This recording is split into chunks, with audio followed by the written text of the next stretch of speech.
Thank you for tuning in to Zim News Beat TV. Wakadiwa komala. Siko ngayiko sekuru. Wino machokera kuponi? Mabva kupi? Chikombezi chirezi. Chirezi. Kutaluku. Kule kuno kwa mabva. Kule. Makakwira ife kufika kutembo zingasi. Izvo mukakwira munosvika nguva iko. Mangwana mane. Chabwino Ya kule. Aba panankana ndikupata. Pane ndawa yandiri kubata wasikuru wangu. Ya mumwe mwana. Yemushamei. Ndufuna madhara. Ndoda baba. Nakazi wawawiri. Nemadzimai avo vaviri. Vambwera tani papana. Vanokwanisa kuuya sei pano?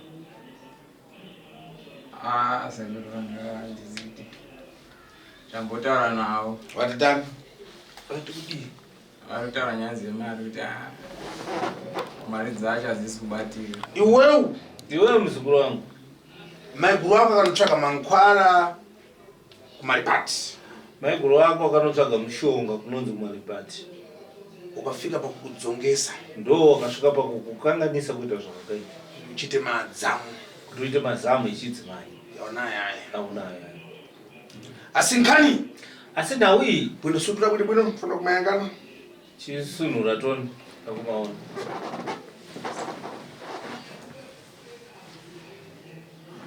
Tamburambo meshi. Tambudzika muzukuru wangu. Ndokuda kwankhondo isi. Noda kwehondo iyoyi. Madzamu bwero kanachita. Mazamu kuya kwaakaita. Ndatanga kurota nkhope iwewe. Iwo pedza wakatanga kurota. Chivhara. Wamvesesa? Wadzisisa. Ndarota mbuti ingari bofu. Wakarota iri mbudzi asiri bofu. Uchitanga pita mazi. Ndoda ngunopinda mumvura. Ndokuyamba kudachita matenda kwanza madzamu atanga kunyeresa. Ndo pawakatangira urwere wekutanga kudza mazamu kuti mazamu angu pane zvaiti. Asinkani kuchitika iyi? Asi nawo iri kuitika iyi. Pakufamba. Iwewe. Na mama wakombo. Na mai wako. Na maiguru anu. Na maiguru enyu. Hamusi kuwirirana. Hamusi kuwirirana. Muri papari. Muri baba wane barika. Chokwadi. Asinkanizi. Asi nawo idzodzi manje. Dzese dzikuchitika pakubatama idzi. Dzese dziri kuitika pakurarama idzi. Amaiguru anati abwere kunyabetsera muprofita vana vaomba kwarambisa tinada. Maiguru aya akadzi ngaaendewo kung'angana maprofita vana vavo vari kudzivirira hava kuti aiwa mai wedu hava asi muroi mai wako ndombo. Ifi tifuna kupita teka. Uyu muroi toda kuenda naye kutaura mai wako kuti ndiye muroi. Kureva ndikuchitawo. Kutaura kwandikuitawo. Mama wako atori patare ife. Mai wako izvozvo atori padare izvo. Agadzikwa mbona nkani ya ufiti. Anogadzikwa nawo yeuroi. Chokwadi. Uyu adapfunza bwino bwino. Uyo ngomana yakadzidza. Onayo. Chokwadi. Vapasoma mapepere ache. Vapiwa mapepa ake. Kuti akafika akapfunzire grade yepamusoro. Kuti aiwa kana anodzidzisa ngaanodzidzisa kana sekondari. Abva achitoambura adzisambo creche. Kuti aiwa ende unodzidzisa creche maisi. Mapepere ache adabuda asi ndo adapfunzira tunzvo. Asi hazvisiri izvo zvaakadzidzira zvakadzidzira. Akasvika pachikoro ati nana mapepere ende akucreche. Akasvika kuti aiwa iwe unofanira kunodzidzisa creche hausiri kubasa kwako. Ndizvo. Ndizvo. Mapepere creche ache ari kupo? Ari kumapepa ako tonoda kugadzidzisa. Tenga. Enotora. Wabva Robert. Wanza Robert. Kubanza seko. Iwewe wapfunza. Iwe wadzidza. Kufika kuti ukafundise sekondari. Kuti aiwa ndawe nodzidzisa chikoro changu ndechekunodzidzisa maseko. Wanda anada ndikatise creche iwewe. Pakunoningira kuti aiwa iwe mapepa ako akadzi iwewe unodzidzisa vana vecreche. Zikuchitika toto. Zvinhu zvikutoitika izvozvo. Yo dzidzisa masekondari. Iwe dzidzisa masekondari. Iwewe mapepere yako ndi acreche enda ku Iwe creche. mapepa ako ndecreche chienda kucreche. Pakashata. Saka zvaanenge yakareba zvakaita sei? Izvi zvakatanga 2018. Okay. Ndo pazvakatanga ndakatoita zvekutorota ndina mubaba tichitofamba mumunda sandobva paita mbudzi. Mbudzi yanga iri bofu. Wese kuri mapepere. Munza mapepa. Mbudzi iya manje isingaoni chingochema ndobva ndati regai ndiipe mvura. Ndobva ndatsikirira kumusoro kuti igone kumwa mvura. Saka baba ndobva vachiuka kanza iwe handisana nezvauri kuita. Saka pavati handisana nezvauri kuita ini pati nichimuka manje budzi yandobva yamanya yapinda yapinda apo pahako manje ndobva ndakuti zvazongotiita anenguva wangobatwa nemunhu ndaniwa kuti saka ndamuka kudaro manje makuseni ndagara 2-3 days ndobva ndatanga kuona zano pakukuda chinhu chidiki so chingokura ndobva ndaenda kune muprofita kumusha ndobva ati hanyaya ndeshi ndikumba kwenyu zvoda pasina makore ndopandogona kuti ndirume ndibvise saka ndobva ndati rega ndiende kusouth ndichandobvisa kusouth ndasvika kusouth ndakagara so ndichingofamba saka ranguva riri 1 rangobaya rakadai flat kusina kana chimwe saka vakomana vamwe ndoti unoti nemafanisi kuita mazamo ndobva ndangovhura kudai ndobva ti kochii chiri kuitika ndikati ndozva kutoona saka vamwe vachitoti hamuona kuromba kuna kunaka muona kuti munhu watodi watova nezamburi saka ndobva ndazoona kuti muroi unoshandisa muromo unotaura ndobva ndakati zviri nani ringobudawo zvifanana ndobva ndatoona radi abuda watofana ndo maitiro azvakaita pamazama asi wambenda kuchipatara kuchimbonzwa kuti chii ndinaenda kuchipatara mapindiro azvakaita ndatozviona kuti ndezvipi ndichifambawo maprofita chindiuza kuti chii izvi ndezvizvi because ndakambotsvaka nchizama kubatsiko unongatarapa izimbe remoto rezama kuti vachizama kupisa vachitova mareza yese achicheka achiti zvinhu zvekumusha kwenyu vada kuzama kuti zvipere but zvichiramba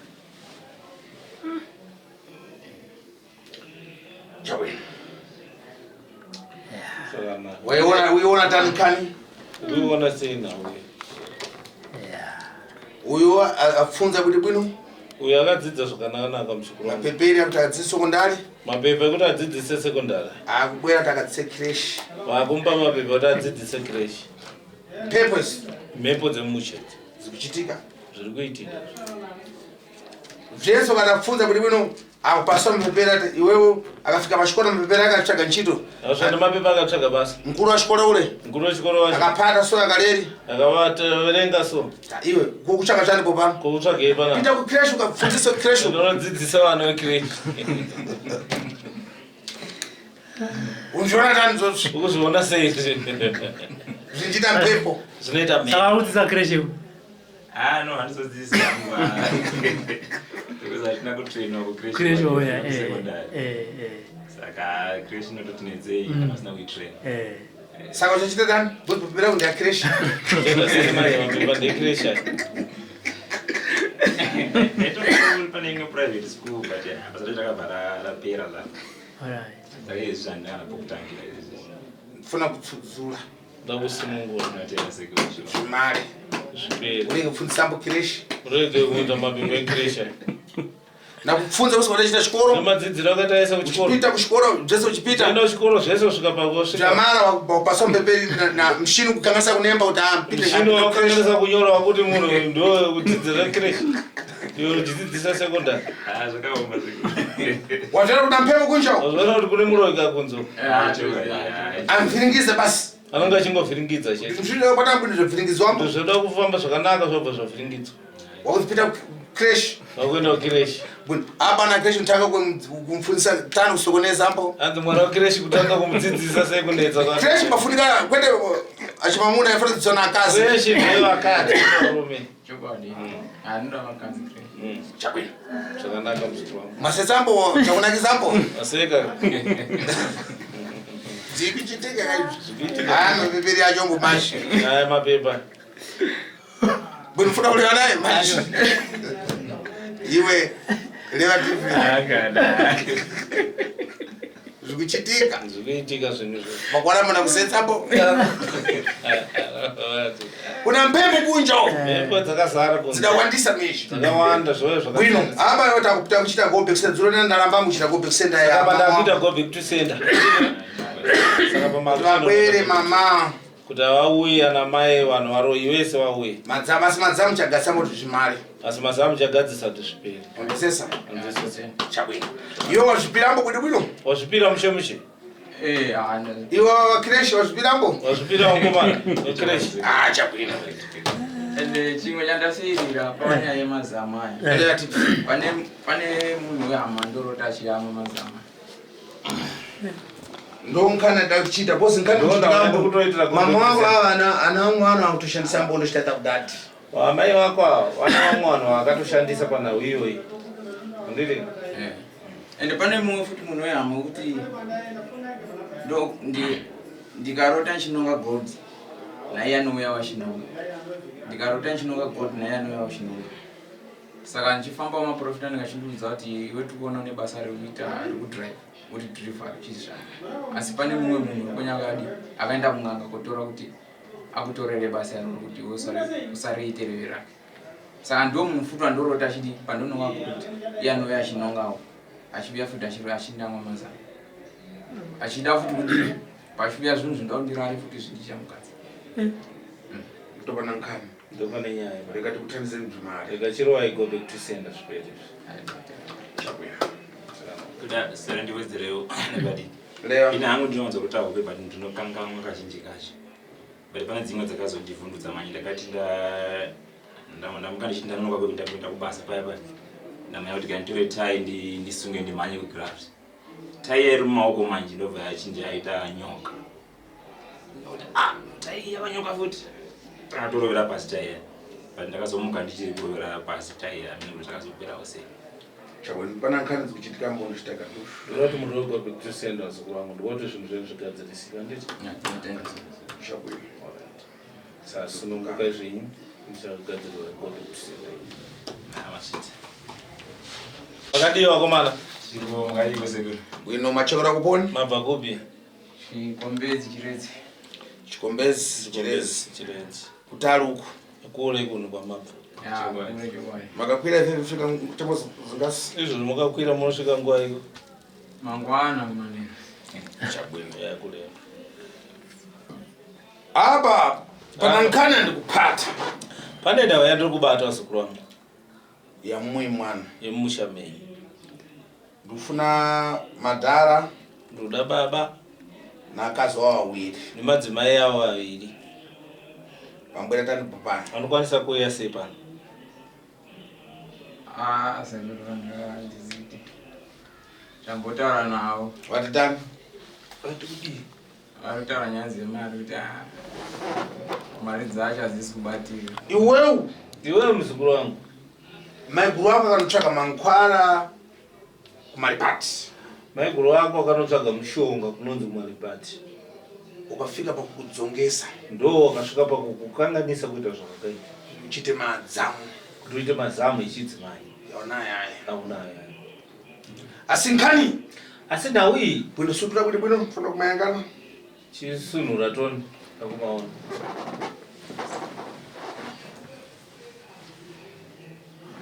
Tamburambo meshi. Tambudzika muzukuru wangu.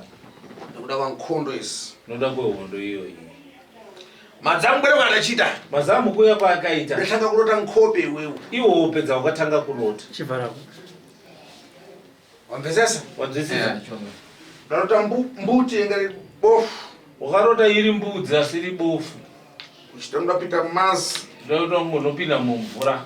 Ndokuyamba kudachita matenda kwanza madzamu atanga kunyeresa. Ndo pawakatangira urwere wekutanga kudza mazamu kuti mazamu angu pane zvaiti. Asi ngani kuchitika iyi? Asi nhau iri kuitika iyi. Pakufamba. Pakufamba. Iwewe. Na mama wakombo. Na mai wako. Na maiguru wanu. Na maiguru wenyu. Hamusikuwirirana. Hamusikuwirirana. Muri papari. Muri baba vane barika. Asi nkanizi. Asi nhau idzodzi manje. Dzese dzikuchitika pakubatama idzi. Dzese dziri kuitika pakurarama idzi.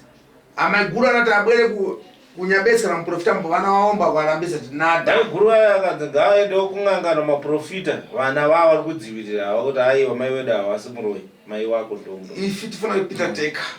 Uyu muroi toda kuenda naye kutaura mai wako kuti ndiye muroi. Kureva ndikuchitawo. Kutaura kwandikuitawo. Mama wako atori patare ifefe. Mai wako izvozvo atori padare izvo. Agadzika wambo nankani ya ufiti. Anogadzikwa nawo yeuroi. Uyu adapfunza bwino bwino. Uyo ngomana yakadzidza. Onayo. Ya chokwadi. vapasoma mapepere achi vapiwawo mapepa ake kuti akafika akapfunzire grade kuti pamusoro aiwa kana anodzidzisa ngaanodzidzisa kana sekondari abva achitoambura adzisambo creche kuti aiwa ende unodzidzisa creche mapepere achi adabuda asi ndouti adapfunzira tutu asi hazvisiri izvo zvaakadzidzira zvakadzidzira akasvika pachikoro ati nada mapepere nyende akucreche akasvika kuti aiwa iwe unofanira inodzidzisa creche hausiri kuwo kubasa kwako ndizvo ndizvo mapepere creche achi ari kupo ari kumapepa akutonoda kugadzichisa tenga enotora wabva Robert wanza Robert Kubanza seko. iwewe wapfunza iwe wadzidza kufika kuti ukafundise sekondari kuti aiwa ndako inodzidzisa chikoro changu ndechekunodzidzisa masekondari nada ndikadzise creche iwewe pakunoningira kuti aiwa iwe mapepa ako akadzi iwewe unodzidzisa vana vecreche zikuchitika toto zvinhu zvikutoitika izvozvo yo dzidzisa masekondari iwe dzidzisa masekondari iwewe mapepere yako ndeacreche enda iwe kucreche mapepa ako ndecreche chienda kucreche pakashata Saka zvanengwa yakareba zvakaita sei? Ya izvo zvakatanga 2018. Okay. Ya ndo pazvakatanga ndakatoita zvekutorota ndina mubaba tichitofamba munhu sandobva paita mbudzi yanga iri bofu unza mapepa mbudzi iya manje isingaoni chingochema ndobva ndati rega ndiipe mvura ndobva ndatsikirira kumusoro kuti igone kumwa mvura saka baba ndobva vachiuka kanzi iwe handisena nezvauri kuita saka pavati handisena nezvauri kuita ini pati nichimuka manje mbudzi yandobva yamanya yapinda yapinda apo pahako manje ndobva ndakuti zvazongotiita anenge wangobatwa nemunhu ndaniwa kuti saka ndamuka kudaro manje makuseni ndagara 2-3 days ndobva ndatanga kuona zano pakubuda chinhu chidiki so chingokura ndobva ndaenda kune muprofita kumusha ndobva ati nyaya ndeshi ndikumba kwenyu zvoda pasina makore ndopandogona kuti ndirume ndipfise saka ndobva ndati rega ndiende kusouth ndichandopfisa kusouth ndasvika kusouth ndakagara so ndichingofamba saka rangu vari rwani rangobaya rakadai kuflet kusina kana chomwe saka vakomana vamwe ndoti iwe unoti nemafanisi kuita mazamo ndobva ndangovhura kudai ndobva ati kochii chiri kuitika ndikati ndozva kutoona saka vamwe vachitoti maona kuromba kuna kunaka maona kuti munhu watodi watova nezamburi saka ndobva ndazoona kuti muroi unoshandisa muromo unotaura ndobva ndakati zviri nani ringobudawo zvifanana ndobva ndatoona radi abuda watofanana ndo maitiro azvakaita pamazama Asi wambira kuchipatara kuchimbonzwa kuti chi? Ndinaenda kuchipatara mapindiro azvakaita ndatozviona kuti ndezvipi. Ndichifamba mumaprofita chindiudza kuti chi izvi nezvi. Because ndakambotsvaka njezama kubatsiko. Unongatarira izimbe remoto rezama kuti vachizama kupisa vachitova mareza yese achicheka vachiti zvinhu zvekumusha kwenyu vada kuzama kuti zvipere but zvichiramba.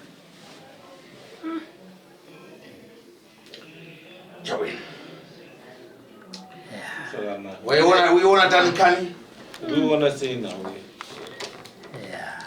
Uyu afunza kuti bwino? Uyu akadzidza zvakanaka muchikoro. Mapepere kuti adzidze sekondari? Mapepa ekuti adzidzise sekondari. Akubwera kuti akadzidze creche. Vakumpa mapepa kuti adzidzise creche. Papers? Mhepo dzemusha. Zikuchitika? Zviri kuitika.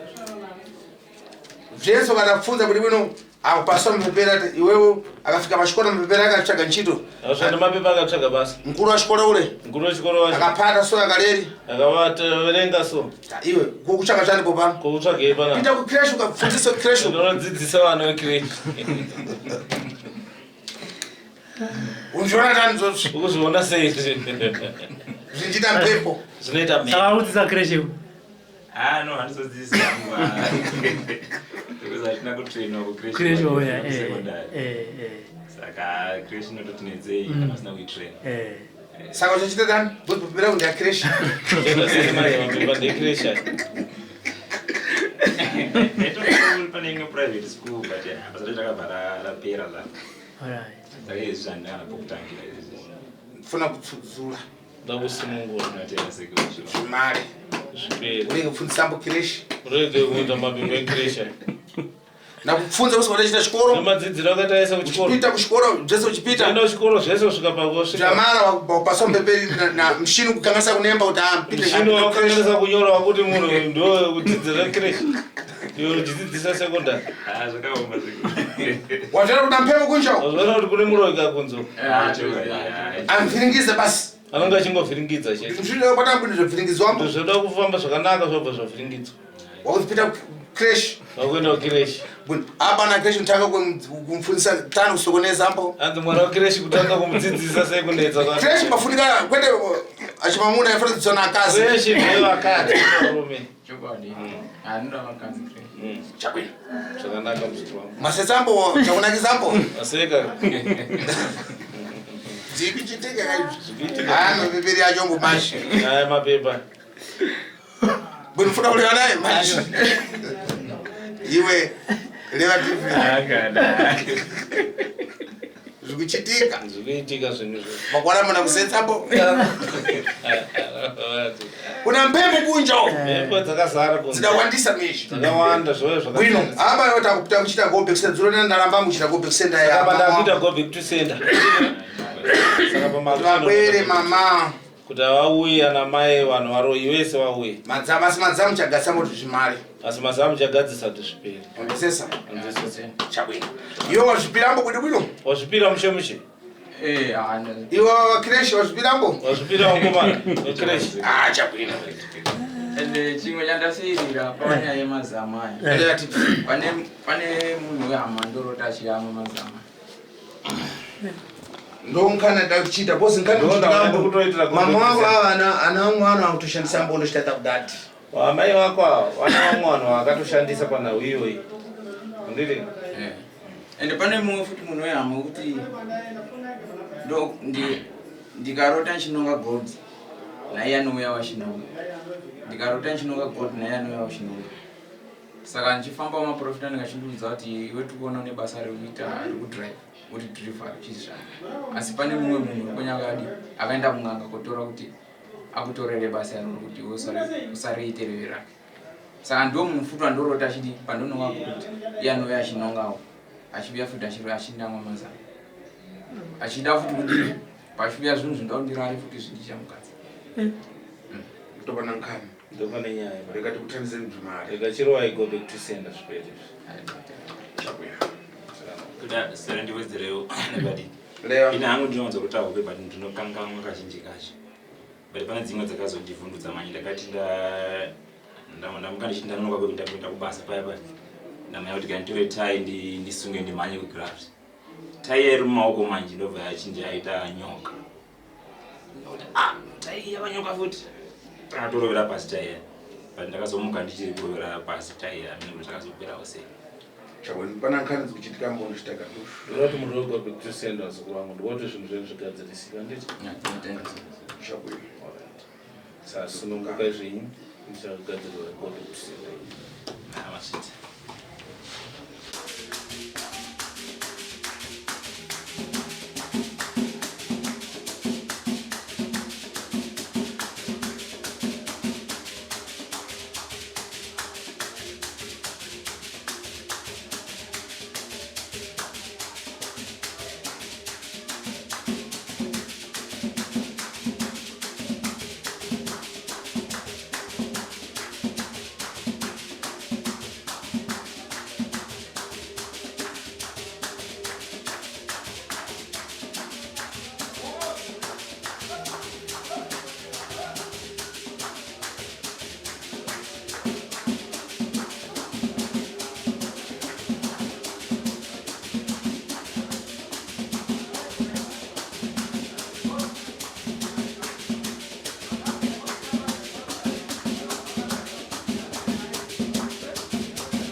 For these and more stories, tune in to Zim Newsbeat TV.